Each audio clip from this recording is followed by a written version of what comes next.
మాజీ ఎమ్మెల్యేవి ఎవడు నువ్వు వెళ్తే నీ కారు అక్కడ ఉంటే ఎవడు వెళ్తాకి లేదా పెళ్ళిళ్ళకి ఎవడు పెళ్ళిళ్ళకి వస్తాకి లేదా వచ్చావు దిగావు నీ కారు ఎక్కడ ఉండాలి పార్కింగ్లో ఉండాలి ఎవడు వస్తే నువ్వు ముందు వస్తే నీ కారు వస్తుంది నేను ముందు వస్తే నా కారు వస్తుంది నేను వస్తున్నాను నా డ్రైవర్ పెడితే కావాలని ఆ విజువల్స్ చూపిస్తా మీకు ఇస్తా మీ మీడియా వాళ్ళందరి దగ్గర లేవు నా కారుకి కెమెరా ఉంది నా కారు పెట్టిన తర్వాత వాళ్ళ డ్రైవర్ ఏ విధంగా తీసుకొచ్చి కారు పెట్టాడు ఎవడైతే కళ్యాణ మండపంలో ఉన్నటువంటి సెక్యూరిటీ వాడు 3 సార్లు చెప్పాడు వాళ్ళు వచ్చేస్తున్నారు వాళ్ళ కార్లు వచ్చినాయి కొద్దిగా పక్క పెట్టని వస్తే రానిమని చెప్పి అంటే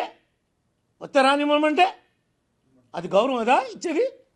చదువుకున్నటువంటి సంస్కారం అదా బూతులు తిట్టావు అనిపోతే గొప్ప పని చేసావు అబ్బాయా నువ్వు కాబట్టి పెట్టావు అబ్బాయా కార్లు అడ్డం శబాష్ నువ్వు వెళ్ళాకే వెళ్తావు అబ్బాయా అని అనమంటావా ఏంటయా ఏంటి మీ ఉద్దేశం రాంబాబు సమాధానం చెప్పు రమ్మంటావా నీ దగ్గరికి నీ ఇంటికి రమ్మంటావా నీ ఆఫీసుకి రమ్మంటావా వచ్చి చెప్తా నా తప్పంటే చెప్పు అంతే తప్ప నీకు నోరుంది కదా అని ఆంబోతులాగా అరవమాక రంకిలేయమాక నువ్వు ఆంబోతు అని తెలుసు రంకిలేస్తావని తెలుసు నీ రంకిలన్నీ